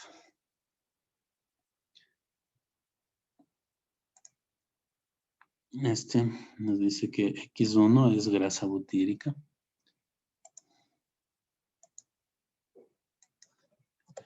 Grasa butírica. Y ven que acá está predeterminado que el nivel bajo sea 0 y el nivel alto 1. Y el total de la mezcla, es decir, la suma de los tres componentes, sea el 100%, no le vamos a cambiar eso. Componente 2 es... pero en grasa de soya y el 3 es aceite de soya. Nos ponemos grasa de soya. Y el siguiente, aceite de soya. Listo. En cuanto a las respuestas, pongamos igual en el mismo orden, teníamos dureza y elasticidad, ¿no? Dureza. Y el otro componente, elasticidad. En el momento de elegir el tipo de diseño de mezcla, acá vemos, ¿no?, que hay algunas opciones. Entonces dice el simplex látice, ese es el que vimos que tenía los vértices y los lados medios de cada, pero los puntos medios de cada lado. El simplex centroide es el látice más el del centro, ¿no? El vértice de extremo solo son los vértices y hay otros, estos que les decía, ¿no? Generados por computadora, aquellos que colocan unos puntos medios aleatorios dentro del triángulo, ¿no? Que no lo vamos a usar, sino sería el simplex centroide, el que corresponde a nuestro experimento. Como vemos acá justo con el gráfico que acabamos de hacer, teníamos los puntos, los vértices, el centroide y los puntos medios. Hasta ahí es el simplex centroide. Podemos aceptar. ¿Qué nos falta? Los puntos aumentados. Estos que corresponden a los 2/3 del un componente y el tercio restante de los otros dos componentes. ¿Cómo incrementamos esos puntos? Poniendo aquí, visto en aumentar diseño. Entonces, fíjense, estaba en 7 corridas, le puse aumentar y aumentó a 10 corridas, porque se aumentaron esos 3 puntos. Por facilidad le quito el visto de aleatorizar. Ningún punto está replicado por el momento, así que le dejamos este en 0. Y acá en el tipo de modelo, usualmente vamos a elegir en este punto cuadrático. Suele ser el que en la mayoría de casos se ajusta mejor, pero luego podríamos aumentarle o cambiarle, ¿no? Ya, eso vamos a explicar más adelante. Pero les recomiendo cuando estén creando mejor, acá siempre déjenle en cuadrático. Y aceptamos. Vamos al libro de datos y observamos que se ha generado ya nuestro diseño. Le hacemos un poquito más angosto para poder ingresar nuestros datos.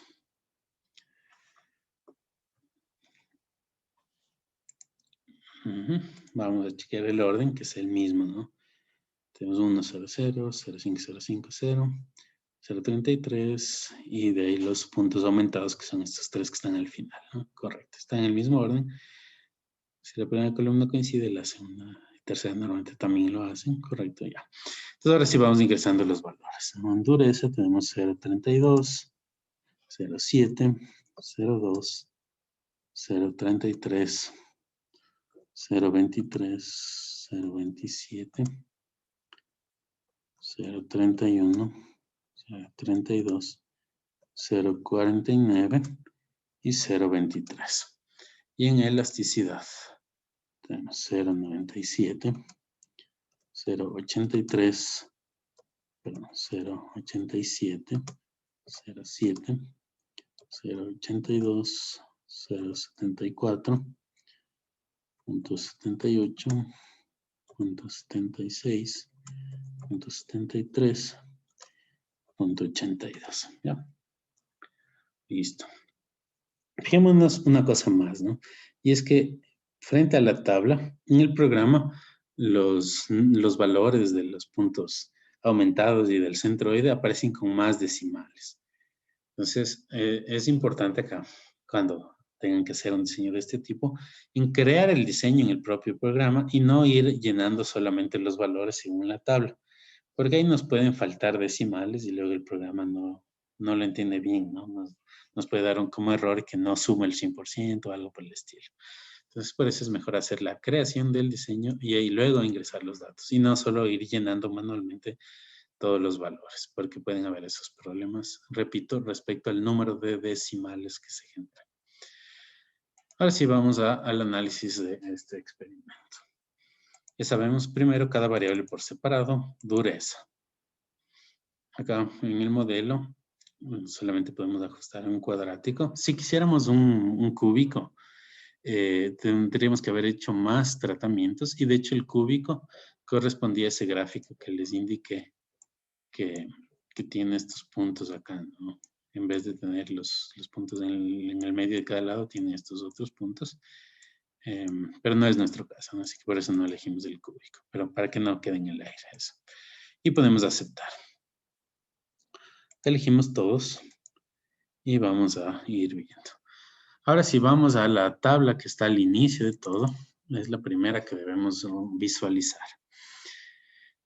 ¿Y qué vamos a buscar en este caso, ¿no? Para elegir el mejor modelo matemático que describe la dureza, vamos a tratar de que sea uno que tenga el valor P más bajo que se pueda, pero a la vez tener el R cuadrado más alto que se pueda, ¿ya? Entonces buscamos combinar ambos criterios, un valor P bajo arriba y un valor R cuadrado alto abajo. Si ese fuera el caso, díganme ustedes, ¿cuál modelo elegirían para este caso? ¿El lineal, el cuadrático o el cúbico especial? Que combine valor P bajo y R cuadrado alto.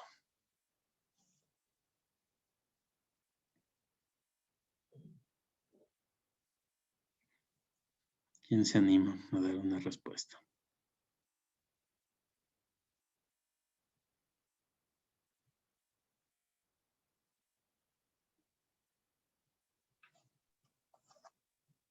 Bueno, vamos a pedir un voluntario o voluntaria. Por favor. Vamos a ver. ¿Quién no le hemos dicho participaría? No me acuerdo. Digamos, por favor, Giovanna Carvajal.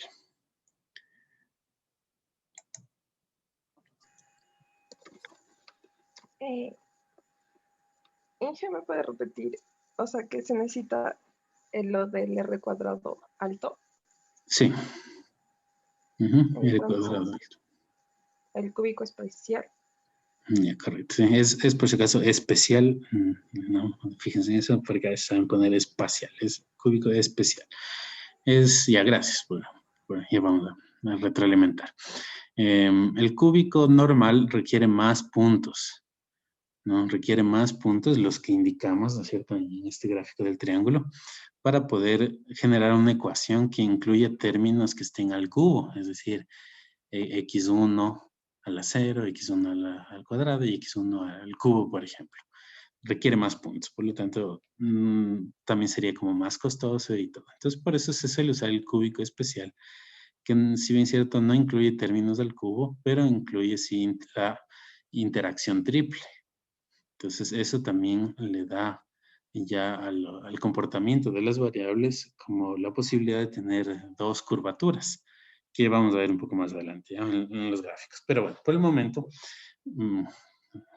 regresando al tema de cuál modelo elegir.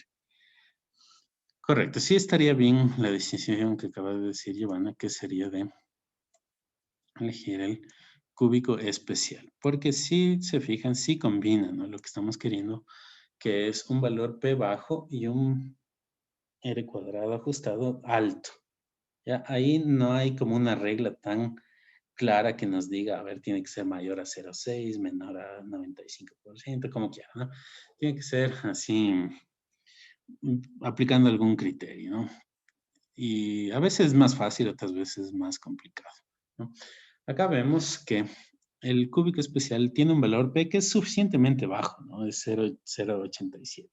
Eso significa que podríamos decir con un más o menos un 91.3, algo así, por ciento de confianza, que sí se ajusta, que describe adecuadamente, ¿no es cierto?, este modelo al proceso, pero además que las variables tienen un efecto significativo, ¿no? Es decir, los componentes se afectan de forma significativamente a la dureza. Pero también podemos decir, acá abajo luego pueden leer, ¿no?, un poquito las recomendaciones, pero dice, normalmente se seleccionaría un modelo más complicado con un valor P menor que 0,5. Es decir, suele ser mejor que sea un modelo de mayor complicación mientras no tenga un valor P bajo muy bajo o tampoco un R cuadrado muy bajo, ¿ya? Esa sería tal vez otra forma de verlo. Tratar de elegir el modelo matemático más complejo, pero mientras no sacrifique mucho al valor P ni al R cuadrado. Es decir, que no sea muy alto el valor P ni muy bajo el R cuadrado. Entonces sí sería la decisión adecuada en este caso elegir el cúbico. Tiene un valor P bajo y un R cuadrado que es el mejor de los tres, ¿no? Y en cuanto al valor P es el segundo más bajo. Entonces, creo que está bastante bueno, ¿no? Entonces, ¿qué hacemos? Vamos a dar clic derecho, opciones de análisis, y ahí le cambiamos a cúbico especial. ¿No? Estos valores no van a cambiar, pero el resto sí va a hacerlo. Entonces, bueno, de ahí vamos al...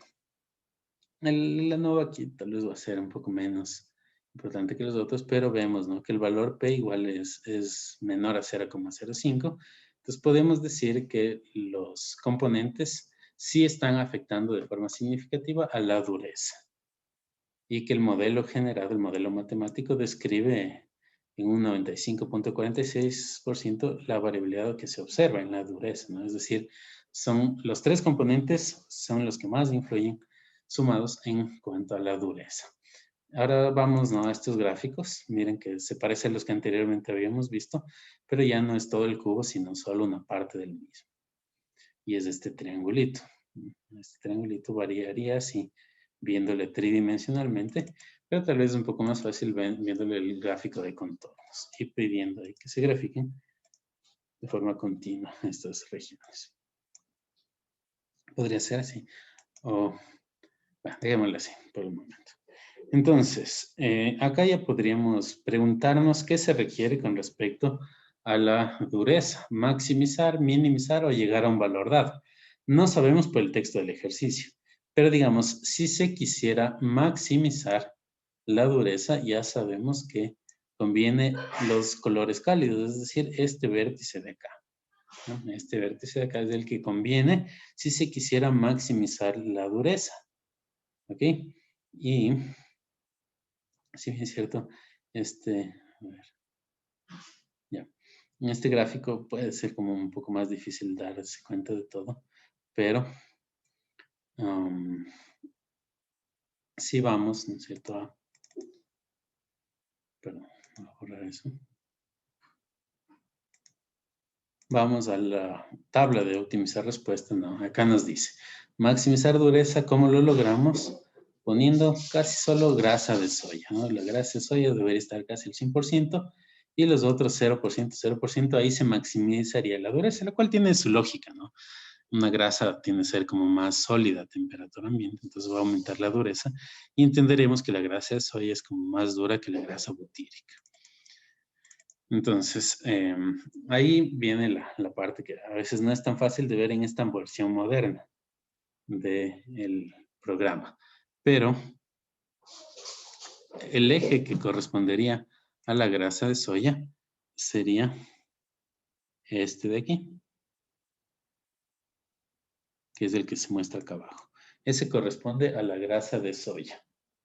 Y como ya sabíamos, acá sería 0% grasa de soya, y acá en cambio es 100% de grasa de soya. Y la región esta de color ya anaranjado, rojizo, es entonces la que tiene en su máximo, perdón, disculpas, en su máximo nivel tiene la grasa de soya. ¿Ya? Entonces lo encontraríamos acá. En cambio, sí nos interesaría minimizar, ¿sí? Minimizar la dureza, en cambio tendríamos que irnos como a esta región de acá. Y esa corresponde al aceite de soya, que es el que está acá.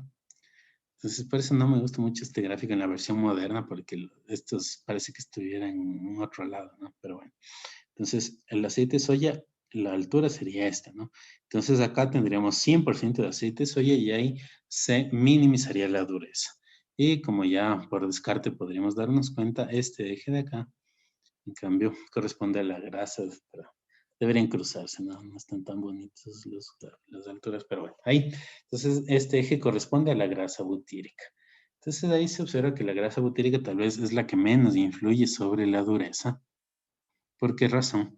Porque fíjense que a lo largo de este eje como que no va variando mucho el color, a diferencia de lo que sí pasaba con los otros.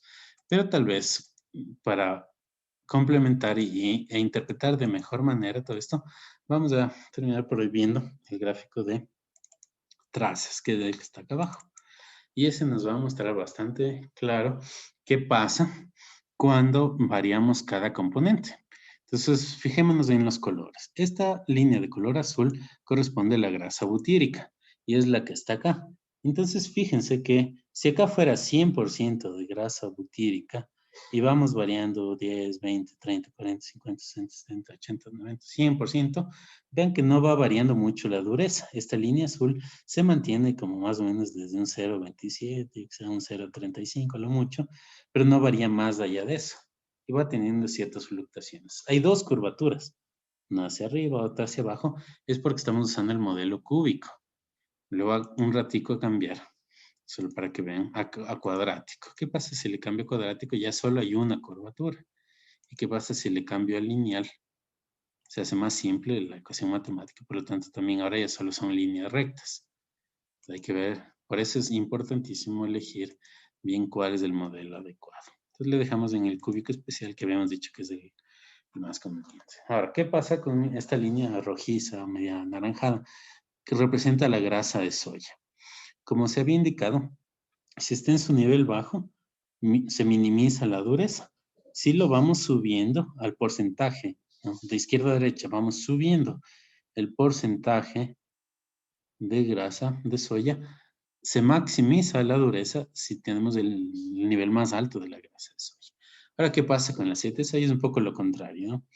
En niveles bajos de aceite de soya la dureza es más alta, pero si vamos aumentando la proporción del aceite de soya, en cambio la dureza baja al mínimo que se alcanza, que es como cerca de 0,19.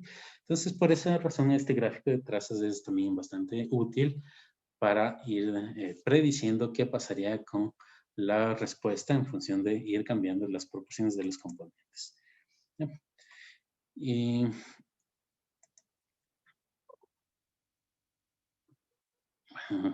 hagámoslo rapidito. No, dejémosle pendiente para la otra clase. Entonces, consideremos, la próxima clase tenemos la prueba de el diseño de compuesto central o del diseño de Box-Benke. Y luego de eso continuamos con esta presentación de los diseños con mezclas. Ya vamos llegando al final del semestre, así que espero también que hayan avanzado con sus proyectos semestrales, ¿no? Recordemos que la última clase tiene que ser una presentación de lo que han hecho con sus resultados.